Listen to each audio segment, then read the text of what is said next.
Well, some people have been waiting for this forever. I know I have. Here we are live on the Backpack Show with my parents, Steve and Diane Brogan. So a lot of people have asked for this, and they have demurred several times, but I'm in their house, so I forced them to do it. So today I've got lots of questions for you. Hi, everyone. Tim Kitzer from NBA Jam and NFL Blitz, welcoming you to The Backpack Show. Your hosts, Chris Brogan, Carrie Gargone, Boom Shakalaka. Backpack Show. No Carrie today because she's at an aquarium, I think. She's at an aquarium with a whole bunch of relatives, and it's a long distance away and all that, so I rustled up some parents. They're in the tank. They're in the tank. So my mom, Diane Brogan, my father, Steve Brogan, are here. I guess I should have changed the naming on the label, but I kind of forgot to. So welcome to the show. Quite a different show for today. Chloe in Scotland says, hey, I'm so excited for today's show. Chloe, I'm so happy you are here as well.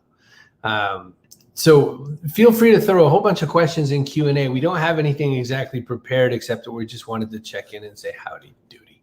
So hello, buenos dias, backpackers. Hi, Mom and Dad from Elizabeth down in Texas. She just had a big road trip. And hi from Carol in Montreal. So hello, parents. Bonjour. Hello. So we went to Montreal as a family back in maybe 82. Mm-hmm. Do you want to tell a story maybe from that time that might be of entertainment to the people? I'm thinking about a dining experience that we had. Oh my gosh. Yes. Do you remember the story? Yes, I do. Go ahead, you tell it. So the mother of the house prepared everything, and she put it on the table. And then this little kid, I don't know, 4 or 5 years old, he grabs a bowl and goes underneath the table and starts eating it and munching it, and he wouldn't come out till it was gone. And that was a new experience for us. That was definitely an experience. We told him he was eating a little inappropriately. He was eating a lot more with intent than he should have. Wow. And so we said, we don't want people to see you eating that way. And so that's when he went under the table to hide. Or it could be when she grilled Tom too. She asked Tom a question like, how do you eat? And Tom would say, well, I use a fork with my hands. And the lady said to him, well, I use my mouth. I eat with my mouth. Yeah. Dad and I have an experience from Montreal as well, where we were playing in television, and we played in television baseball. And it was the only time I ever beat my dad in a video game, and it was because I learned how to steal bases. And Oh my gosh. Yes. do you remember? Yes.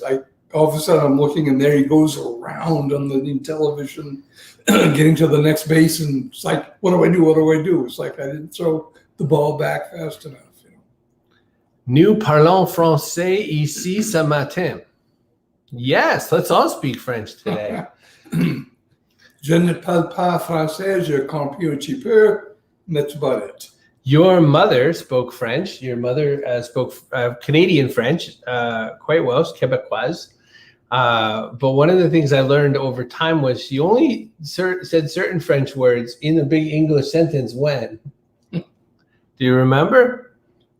When she got excited or? Grammy would swear in French. Yes. So she would say the whole sentence, the whole conversation in English, and then get to the part where she wanted to swear. But it was kind of obvious because she'd be like, I'll tell that such a something, that's for sure, that little blah, blah, pourquoi. And I'm like, well, clearly these words are swear words because you're saying all the rest in English. And the worst was like the sacre bleu. Right. Which, sacred blue, but I guess, So she said dirtier words than sacred blue. Oh, yes. Good morning from Kat. Good morning, Kat. Chip says, je parle français, mais seulement un petit peu. Hi, Chip. And not very well. Let's hear the swear words. Oh, see, the thing is, I wouldn't remember them anymore because I was maybe 6. Well, they really weren't. It's like, it sounds awfully swearing when you say tabarnak. It just sounds like a gross word, It's like, kitchen sink. And if you say it in français, it sounds really, really cool. I like that. So let's see. Oh, yeah, vachon. Cow. Oh, I tried to insult the French in my days because I learned Canadian French. That's the problem with French. Canadian French, I was calling these people crapots, you crapot, you crapot. And I thought I was insulting them. I was just merely calling them a toad. It wasn't until I was in my 30s that I learned that the proper word for frog was grenouille. Grenois, yeah. Who knew the grenouille? Is it Grenois or Grenois? I don't know. I don't speak No, French. that's another story. So I have a question for you. You have lived in Vegas now 7 years? Plus 2. Oh, 9 years? Going on. Almost 10 years. If someone's not from Vegas, what should they know about it if they were coming to live here? What's a plus and a minus to living in Vegas? A plus was you have proper weather all year round, and that's very helpful. And I like that a lot. Having the weather even, and it just seems right. Not so much shoveling and that sort of thing. Oh, my darling husband, he's shoveled and blown that snow around and everything else. We've had it. You're done with that. Yeah. Now, what's a downside to Vegas? What you make it. Oh, so Yeah. I can make downsides. Yeah. But And you not can the make residents. upsides. I mean, Vegas is a playground. Mm. It's a lot of fun. We have a lot of beautiful, beautiful places in the Vegas loop. What are some of the places you take people to? Because one thing that a lot of people misunderstand is they think that Vegas is just the Strip. Like we're just going to the Bellagio. Where do you take people to show them the rest of Las Vegas? Oh, we take them to the Bellagio, and we also take them to the mountains and wherever. Okay. We went out to eat. Well, you were with us. We went out to eat at Honey Salt. That was a different experience to my palate. Yes. Yeah. Kat has a question. Are there scary bugs? No, we have very few bugs. I've never seen. I keep waiting for a good old scorpion, but They are around, but we have not seen one in the 9 years we've been here. Other people have reported them on their bedroom walls or what have you, but we've not seen the bugs that other people do. Now, we've had proper vision checks, so it's not for lack of trying. But let me step in here. We're not afraid to spend money. oh, to kill the bugs. Yeah. And we have a very nice bug control person, and he comes and he takes care of everything. So when season we have none. I was going to say, well, what about those giant cicadas that we had? But that was the first time in like 9 years. Right. But as soon as they got sprayed, they were gone. Trying to figure out who Chris looks like. I'm thinking it's a blend, but more mom. What about everybody else? It's just because you're looking at my blonde hair. That's all. I look like my dad's dad. Would be accurate. No, too. It's a little bit, yeah. Well, see, you have the blue eyes of the mother. My brown eyes didn't carry, Suze. Oh, it's never Hi, on Suze. Facebook anymore, Suze. I'm so sorry. So Periscope or YouTube? I closed down my Facebook account. So good to see you. Bug control is 100% key and mandatory. Talk a little bit about what's the Fremont Street experience? What's that about? Fremont Street Experience was the original Original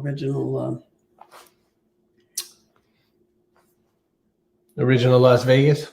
the original Las Vegas. They were the ones who made it. And they being the people who lived in the area, people who came to visit.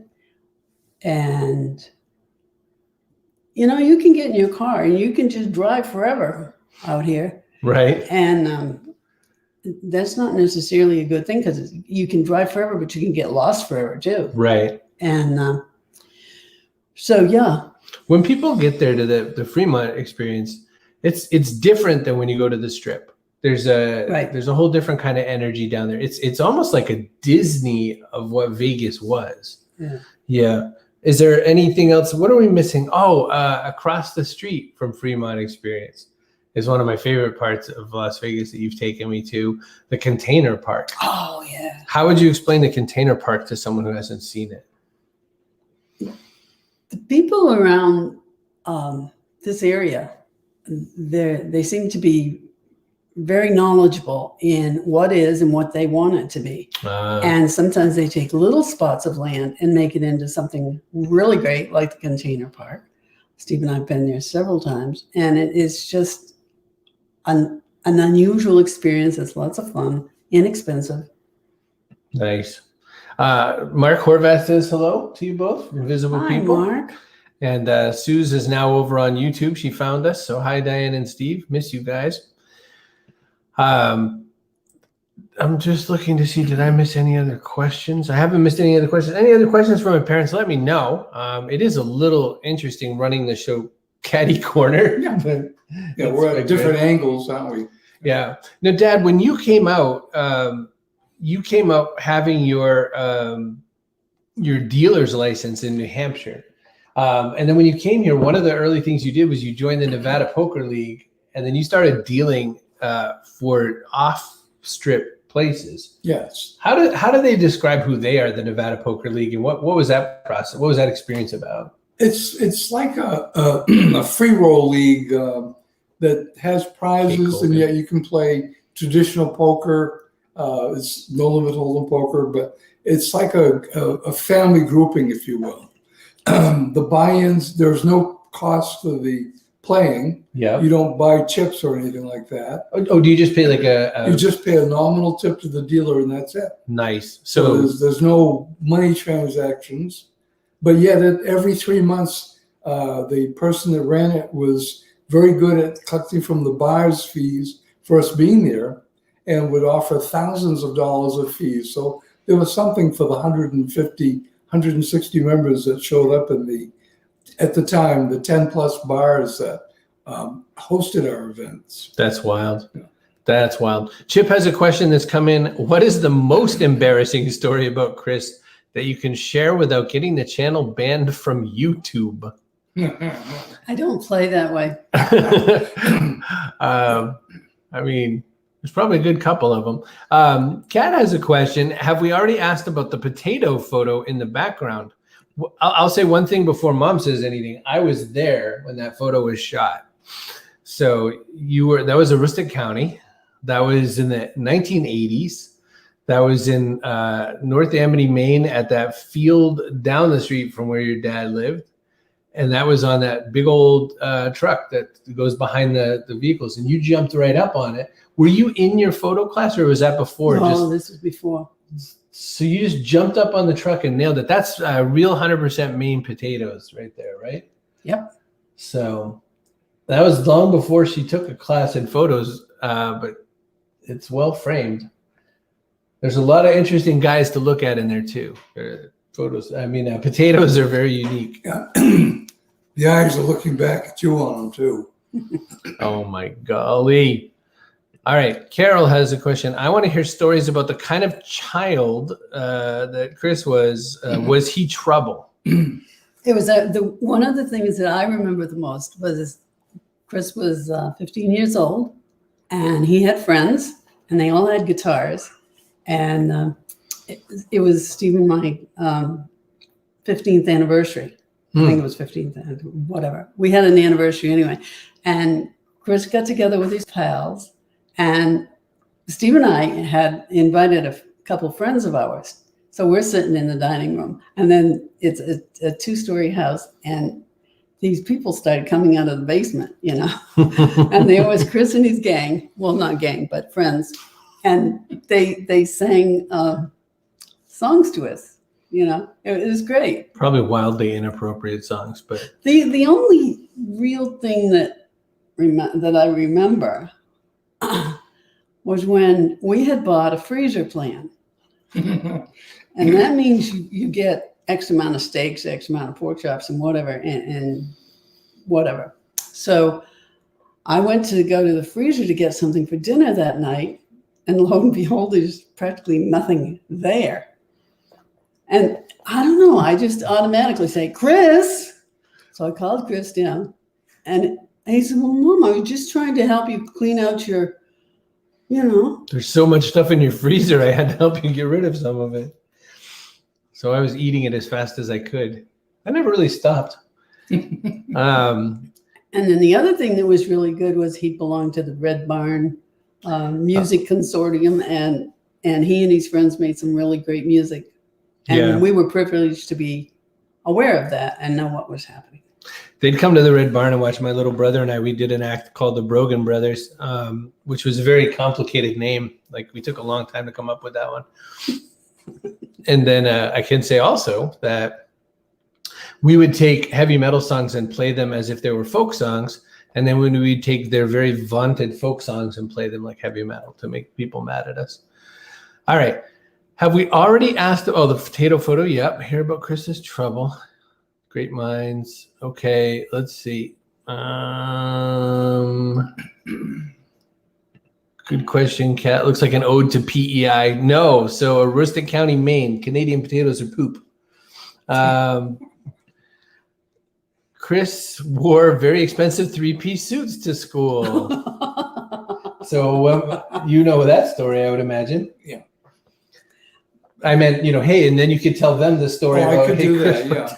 No, it's like at that time in our life, we were doing okay, but, we're the average American people. And Chris had found that he really enjoyed wearing 3-piece suits all around town. And don't forget the fedora. Well, yeah, there's a hat too occasionally, but even when he went to play Dungeons and Dragons or football, when they did the ninja type things with hitting each other with sticks, practicing the Chan movies, if you will, Jackie Chan.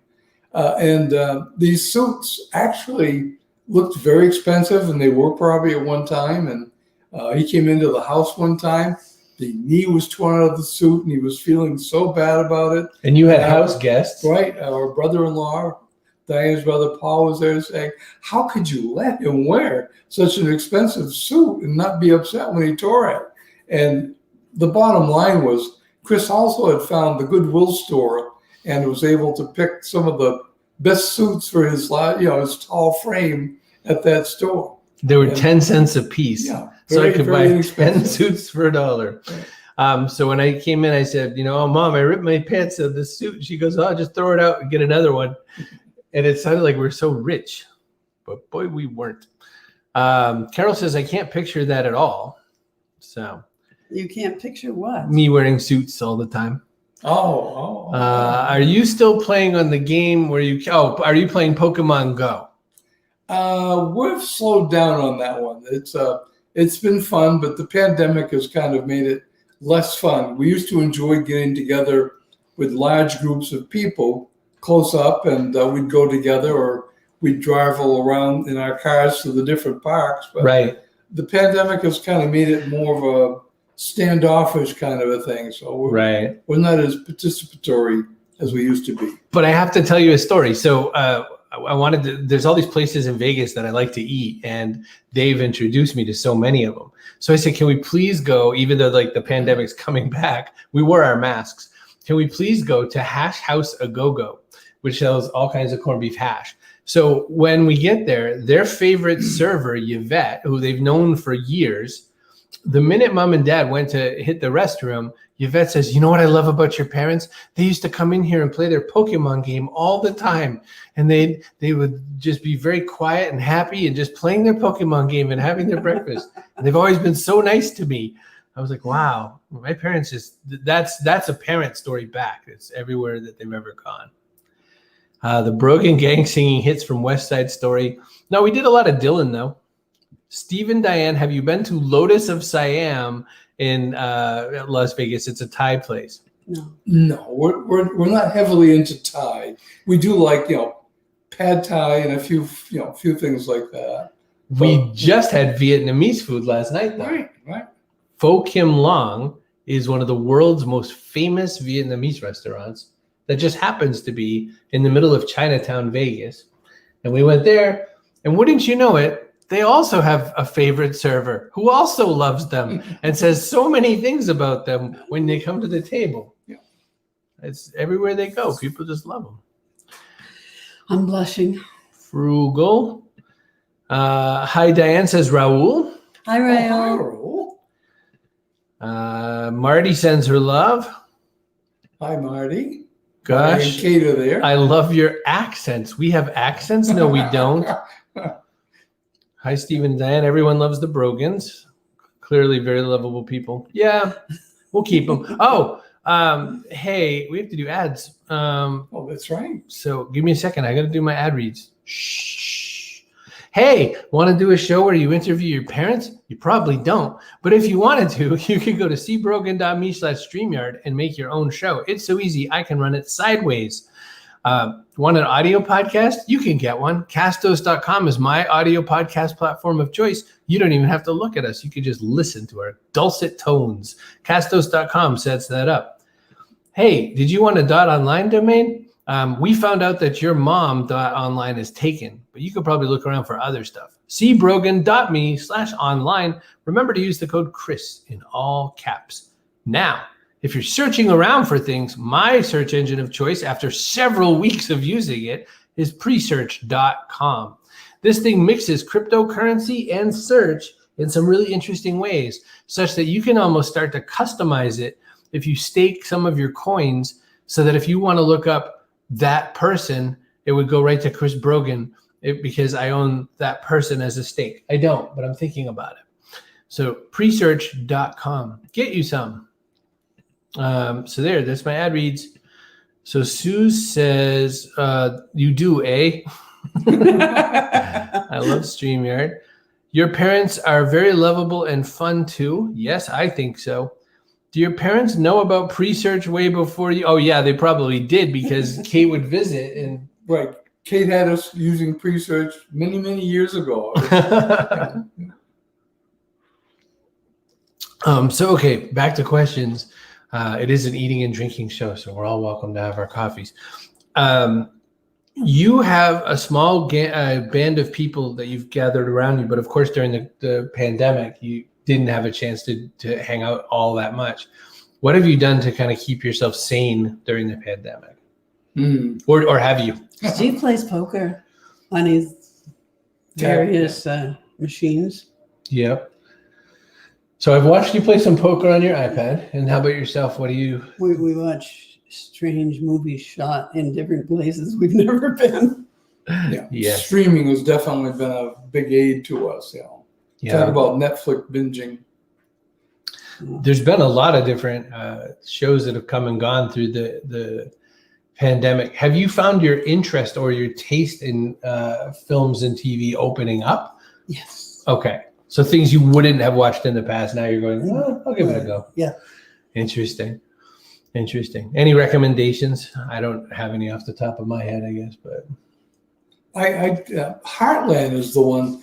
We binged the 13 shows on Netflix, and now we know all there is to training and rearing a horse, how to break them. It's really a great show. It's a good family show.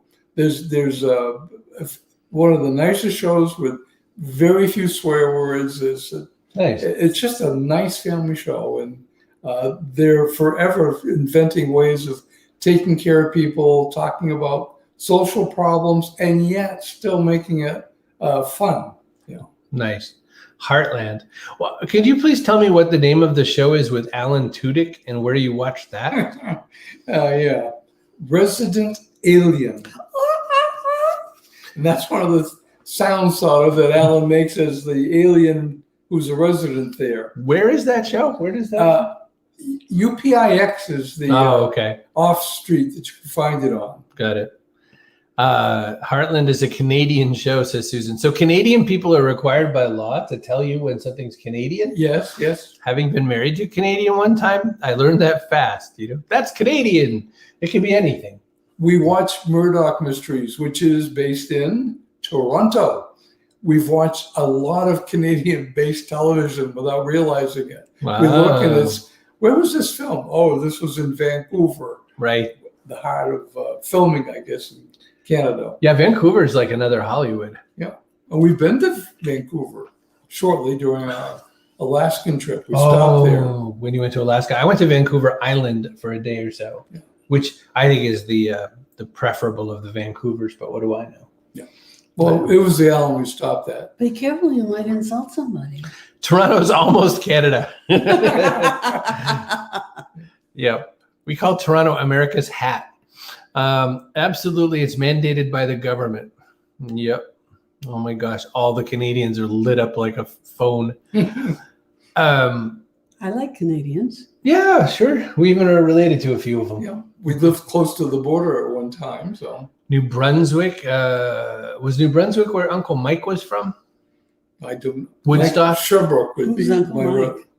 One of your relatives. He probably wasn't an uncle. He was probably Probably not, because Mike goes with Italian. second or third or so cousin, maybe. There were He was Mikes up giant. there. He was like 6'1" and was in a trailer that was way smaller than him. Oh, yeah. Who's that? His name's Mike, right? I think it's Mike. Yeah, I don't remember. I don't know. It's a long time It's ago. that escapes me too. It's a long time ago. Barely. You've got good taste, Diane. That's what she said, because you like Canadians. I think this pandering has to stop. My dad was from New Brunswick. Maybe we're related. Maybe so. Yeah, Woodstock area, and then also some of the other areas. Moncton. I did a lot of time in Moncton. Oh. That was for work. Radian 6 had a office in Moncton, and something with an F. Fredericton, yes. Yeah. We have relatives in Fredericton as well, too. Ah, very nice. Very nice. I think there are some in Moncton, although they're probably cousins of the relatives that we know in New Brunswick and so forth. So we're getting close to wrapping this up, but I'm going to just double check what we got here. Canadians are fine, I guess, but I've always hated when they peddled their Monopoly money in stores in New Hampshire when I was a kid, and then we get stuck with it as change. Oh, what was your parents' favorite place to visit in Canada? Well, Where was she brought up? Newfoundland. Yeah, Newfoundland. that was fun. That That was a lot great of trip. fun.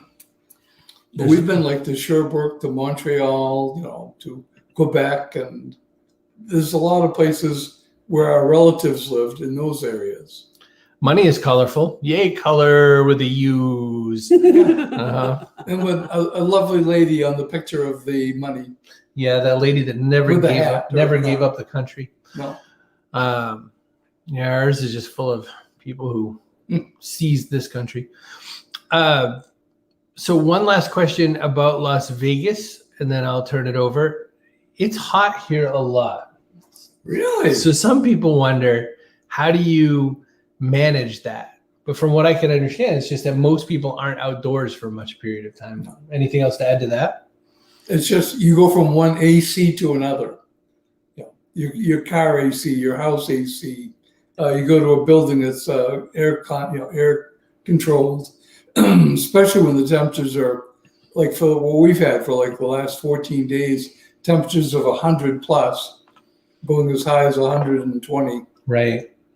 They were all talking about how they love Newfoundland. I have a story I love to tell about when I first ever went to Newfoundland. Katrina and I were just dating, and she still lived up in Canada in Nova Scotia. And so I called her from, I don't remember if I was using my cell phone or a payphone, because I was up there to make cell phones work. So it could be one or the other. So I called her, and I had been out on George Street in Newfoundland, which is their kind of party street where all the bars are and all that sort of thing. And I was having a great old time because nobody loves people like Newfoundlanders love people. And so I'm talking to her, and I said, I'm having the greatest time of my life. I don't even know if I'm coming home. And she says, did they say stuff like, did they call you my darling? And I said, they did. They called me my darling. I said, did they call you? She says, did they call you my love? I said, they did. She goes, did they call you my duck? And I said, huh? Well, my duck. I said, yes, they did. And I didn't get it. She goes, yeah, that's what they say to everybody. Everybody's my darling. Everybody's my love. And I was like, oh. But it was great. And she goes, and you will be invited to stay at someone's house. Don't question it. And I said, okay. And yeah. All right. Chip says Las Vegas should start generating rain like Dubai has started. Can you imagine that'll cause any problems? Oh my gosh. We had rain yesterday, by the way. We had pretty hefty rain for 8 minutes. Flood watches were announced immediately after the rain. So Look how clean our deck is, though. Yes, everybody look. What has it been like having Chris there this week? Lots of old family stories, falling into old patterns, nostalgia? No, I haven't really. lost all my memory. Not really. We're a busy threesome. We're a really busy threesome. I got a tattoo on George Street, says Carol. Shh. You can always count on me to deflate that ego. That's true. Did Chris promise to take you somewhere for appearing on the show? Oh, no, I don't take my parents anywhere to eat. I just kind of really hold on their graces and kindnesses. So that's all. Nancy's here. Hi, Nancy. Good to see you. So Nancy Merlin, what is the most valuable lesson you have learned from your parents and vice versa? My parents have taught me a lot of things. My parents, I think the most valuable lesson they taught me has really just always been to try to be kind. I'm not great at being kind, but they're the ones who taught me to do it, because my mom really works hard to be cordial and polite and nice to everybody. And my dad can strike up a conversation with a stick, even if he's a bit shy. They've always just done really well in those kind of social settings.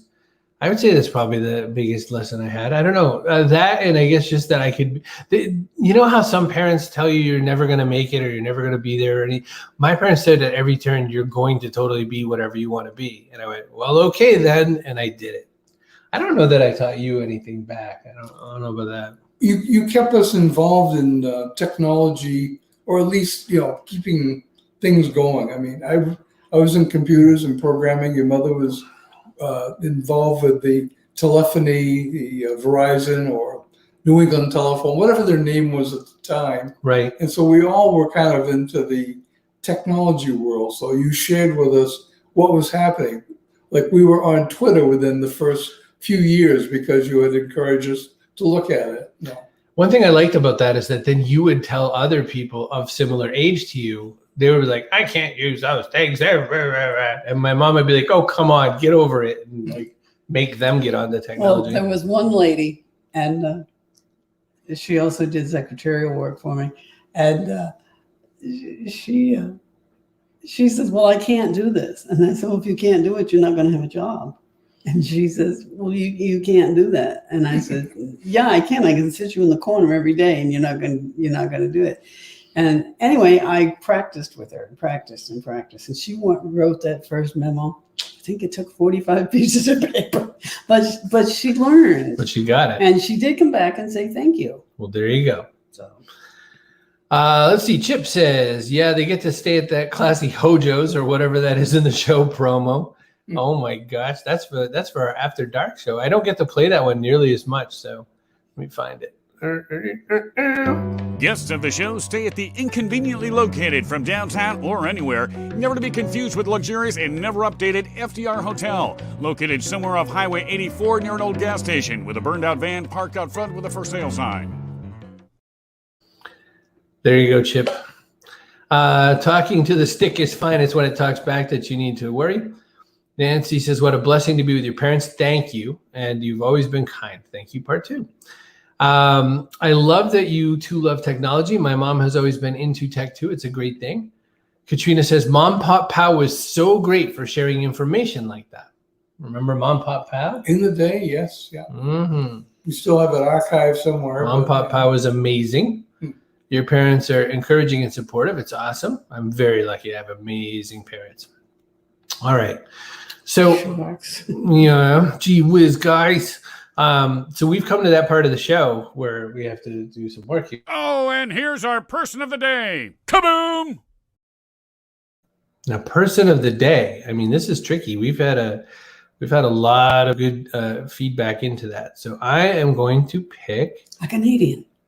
A Canadian. Okay, Mom says a Canadian. It's pretty easy to do that. I'm grabbing Sue's then. Yeah. My dad was from New Brunswick. There you go. And originally from Frederick. Oh, really? So, yes. There you go. That's why. So you're our person of the day, Suze. And you're darn cute too, evidently. That's what she says. I wonder what apple she's going to choose for herself. Yes, you are entitled to a Canadian apple. All you have to do is buy one at a store, clean it all up, make sure you wash it. That's what Carrie would say.